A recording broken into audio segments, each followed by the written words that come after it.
Sam, you've been a technology leader in the world for decades, and the revolution that was created in India has transformed the nation. Where do you see technology moving over this next, let's say, decade or two? And what are some of the possibilities? I'm a great believer in technology. I believe without scientists and without science, there is no future. If you look at the human development, there are three key forces that have dictated the destiny of mankind. One, gravity. Two, magnetism, electromagnetic energy and all that, wireless. And three, nuclear. All of these were discovered by scientists, and then technologies and others sort of built on it and created economy, products, services, utility. So I believe technology is driving everything we do. Those who are against technology also use technology a great deal. But naturally, some use technology, some abuse technology. But everybody benefits from technology. I've said time and time again that technology has improved longevity, infant mortality, has solved many problems in communication, transport, energy. But at the same time, technology has a long way to go in solving problems of hunger, poverty, governance, distribution and all that. Okay. Fortunately, all research today requires a great deal of collaboration, cooperation. It is also multidisciplinary and is happening faster than ever before. My generation could sit in a corner in 60s and design something. Today, to design something meaningful, you need marketing input, you need input from social scientists, you need input for material scientists, you need input from IT person. Even a doctor today requires a great deal of knowledge of engineering. So everything is multidisciplinary. The key question is, how did we get here? And I think we have to thank US for all of the major developments in the last 50 years. When I say this to a lot of my colleagues from Japan and Europe, they react. I specifically tell them that almost all major innovations in the last 50 years have come only from the US and nowhere else. Nobody has ever invented anything substantial. That doesn't mean they have not invented. But you look at big ideas like transistor, laser, DNA, microprocessor, software, fiber optics, satellites. All of these big ideas all came from US. We must recognize that, respect that, and we must also say that the world has benefited from it. Okay. US has had the dominating position in technology for quite some time, and it might continue for a while. The key is that the roots are in defense, because it is only because of the defense funding a lot of these technologies got developed and then benefited a large number of people. Yeah. Silicon Valley is a great example of innovative ecosystem. You got not only scientists and engineers, but you also have great universities close by, so academics. You have angel investors, venture capital, entrepreneurial instinct, simple to start a company, simple to close a company, people move, and a huge amount of immigrant population, so best of the best talent from all over the world come there. And that has been the US ecosystem.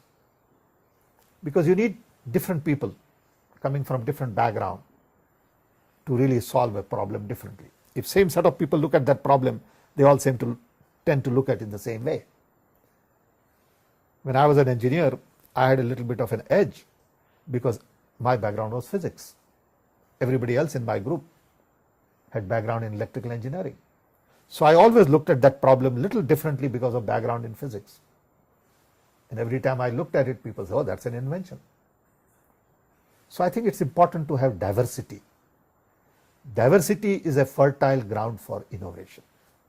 And US has the kind of diversity. Many countries have invented things in the past. India was also a very innovative country at one time. Still invents things. But all the big ideas, it's not that other people don't invent, don't get me wrong. But when I talk about big ideas, DNA, genetics,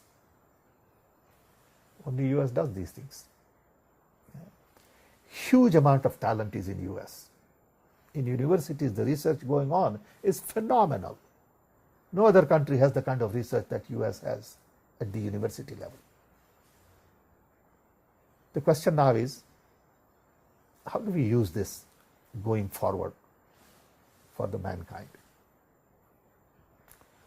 So one, American research has roots in defense. I would like to see that equation change so that the roots are in human development and not in defense. Can we really fund human development for research? And as a result, look at this paradigm very differently. Internet is another example of a great research. Started with defense, then somebody in Europe built it and all that stuff. Great. Now we have new tools. So when you look at web, mobile, low-cost computing, whether it is cell phone, tablets, cheap laptops, low-cost computing provides very powerful capabilities in the hands of people. Okay. So today, internet has impact on everything we do, but I don't think we understand. Let me take a couple of examples. Take, for example, education. For a long time, we all have believed the teacher should create content and deliver content. 80 to 90% of the time teacher spends is on these two things basically. And student-teacher ratio should be 20, 15, lower it is, better off you are because close supervision and all that. I'm saying that model is changing with internet because learning models are changing completely. I don't need every teacher to create content. I don't need teacher to even deliver content. I need teacher to be a mentor because content is already created by best of the best in the world and it's available on internet. Again, I can get it anywhere, anytime, in any format I want. But do we have teachers who are trained to be mentor? No, because we have never trained teachers to be mentors. So you have this technology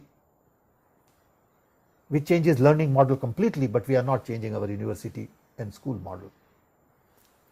So today to learn, you really need motivation, time, and content. You don't need anything else.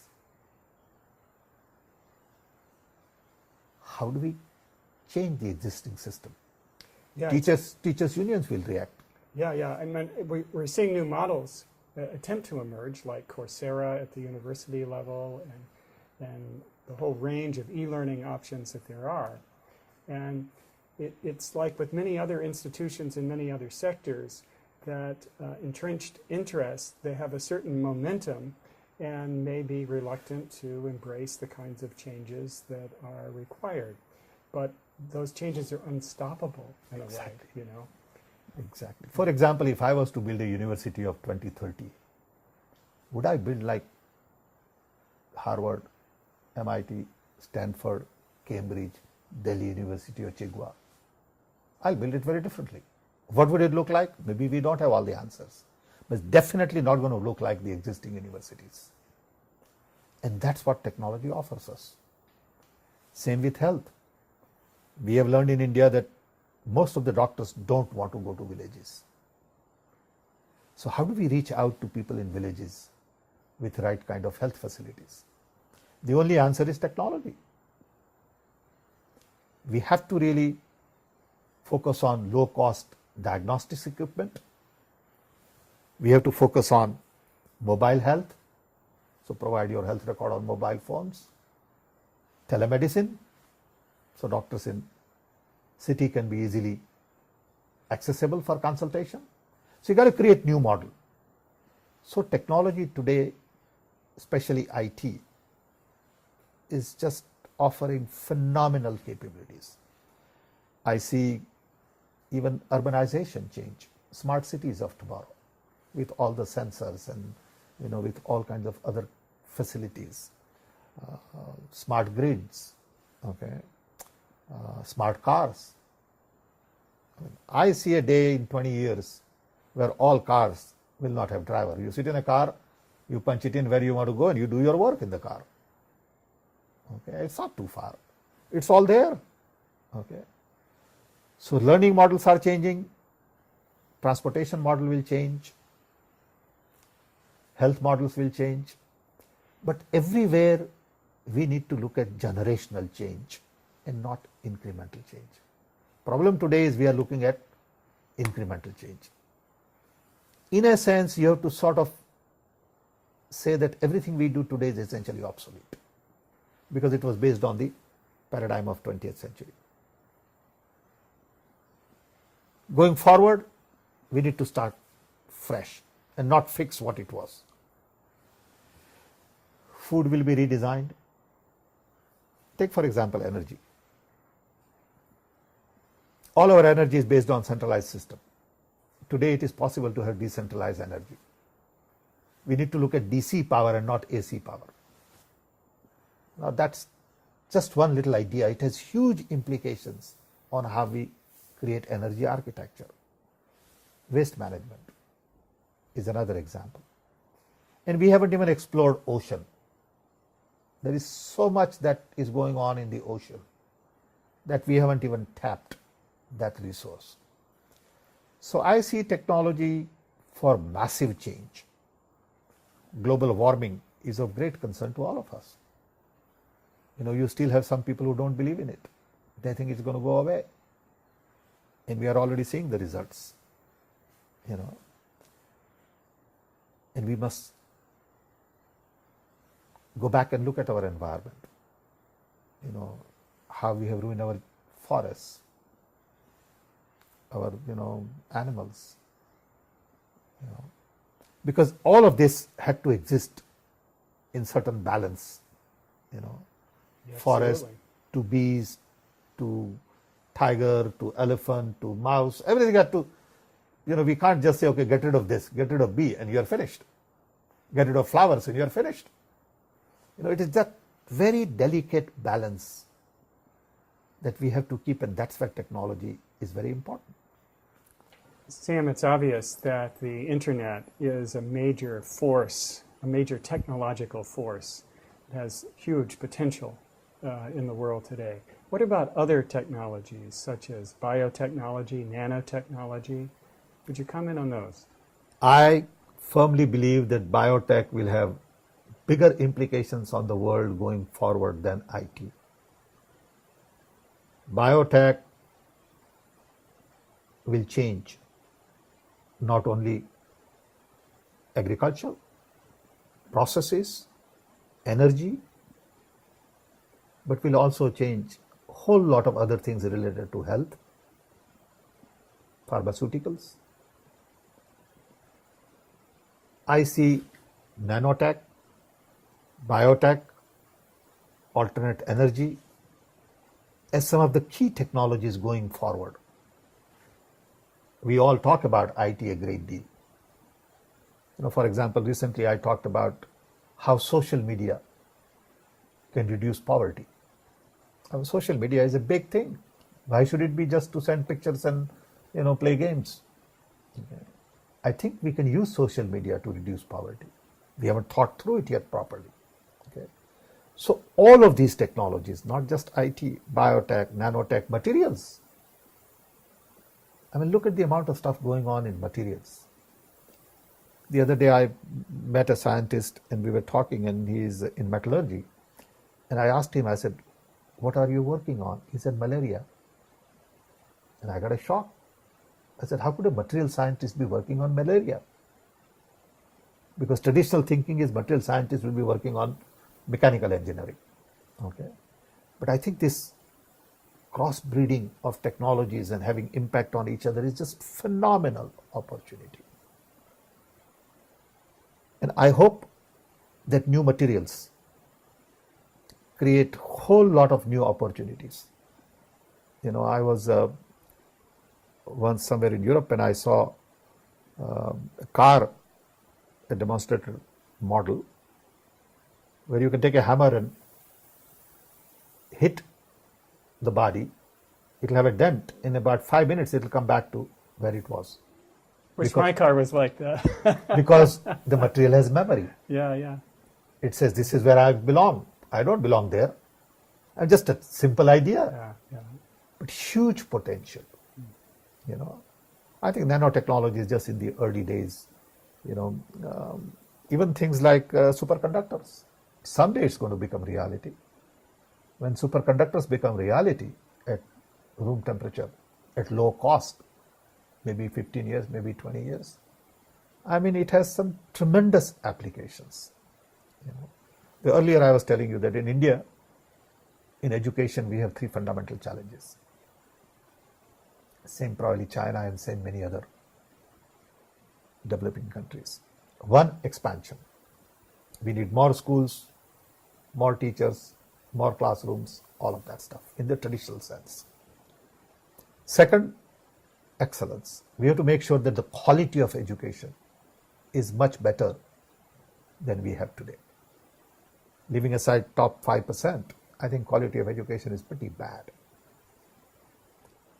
3, equity. We have to make sure that the poorest of the poor can indeed get best education possible. Now, to meet these 3 needs, you have to go to technology. There is no way you can use traditional methods of student, teachers, textbook, class, duster, blackboard, chalk. Not possible. Unfortunately, when we think of education, we automatically assume all of these things.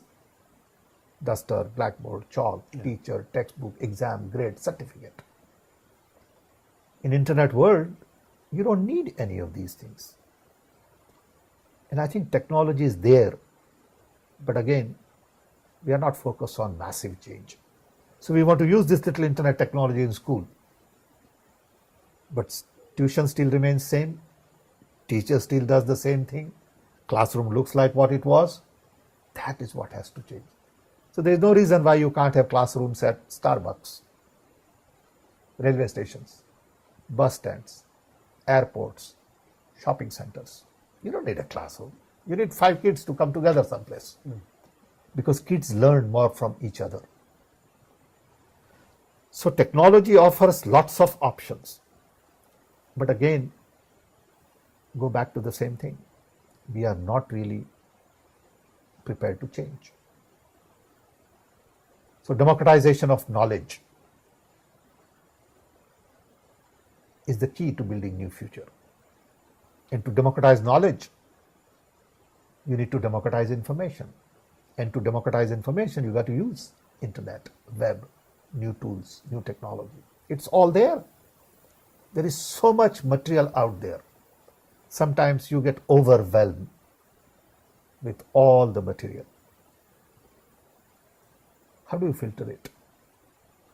How do you make sense out of these things? And all of this require really new models which are affordable, as I've been saying, scalable, sustainable. You need new models of learning. You need new models of health delivery. You need new models of governance. And technology is the only platform that's going to give you all of these things. I have said many times that information technology brings about openness, accessibility, connectivity, networking, democratization, decentralization, and as a result, social transformation. Technology is a great social leveler, second only to death. How do you use it? Technology can put two unequal human beings on equal footing. Yeah. Technology is such a powerful tool, but people resist. Well, as you say, as we deploy the right mindsets, then we'll have the wisdom to use technology in the proper order. Hope so. Thank you.